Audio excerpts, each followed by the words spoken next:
आज मैं बहुत ही इंपॉर्टेंट टॉपिक लेकर के आया हूँ, जो कि बच्चे अक्सर कंफ्यूज होते हैं, देन और टू में कंफ्यूज होते हैं, जो अक्सर एग्जाम में गलती करके ही आते हैं। एक मैं ऐसा ट्रिक लेकर के आया हूँ जो आप कभी एग्जाम में गलती कर ही नहीं सकते हैं। देखिए, एक ट्रिक मैं लेकर के आया हूँ, SSPGE। SSPGE, एस का मतलब होता है सीनियर होता है, एस का मतलब सीनियर, एस का मतलब होता है सुपीरियर होता है, पी का मतलब होता है प्रीफर होता है, पी का मतलब प्रीफर होता है, जे का मतलब होता है जूनियर होता है, और ई का मतलब होता है इंफीरियर। सुपीरियर का अपोजिट जो होता है इंफीरियर होता है। और ई में तो बच्चे अक्सर क्या होते हैं, गलती करते ही करते हैं, वो जानती नहीं है कि एल्डर के साथ कौन सा प्रीपोजिशन का यूज करें।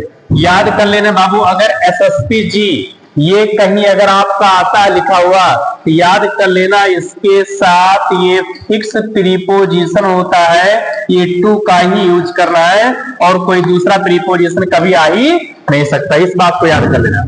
फॉर एग्जाम्पल हम समझते हैं क्या, जैसे मैंने कहा Ram is senior dash Shyam to या देन। अक्सर बच्चे क्या होता है कंपेरिजन में देन का यूज कर देते हैं, और कन्फर्म में 100% में बता रहा हूं बच्चे गलत करके ही आएंगे, वो कह देंगे Ram is senior then Shyam. याद कर लेना, यहाँ पे सीनियर आया है तो आपको किसके साथ जाना है, टू का ही यूज करना है।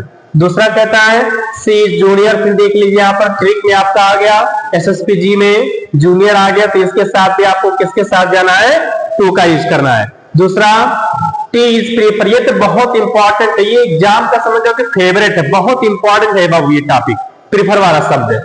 T is prefer to coffee, exam में लिखा रहेगा tea is prefer than coffee, than को काट करके आपको टू का यूज करना है। दूसरा कहता है honour is preferable dash depth to या देन का यूज करना है, तो यहां पर भी किसका यूज करना, टू, क्योंकि प्रीफर से आपका क्या बन गया, प्रिफरेबल बन गया, एडजेक्टिव उसको बना दिया गया है। राधा इज एल्डर, अक्सर क्या होते हैं बच्चे एल्डर के साथ और ओल्डर के साथ देन का ही यूज कर देते हैं, याद कर लेना। एल्डर के साथ आपको टू का यूज करना है, और ये मैं बता दूं ओल्डर के साथ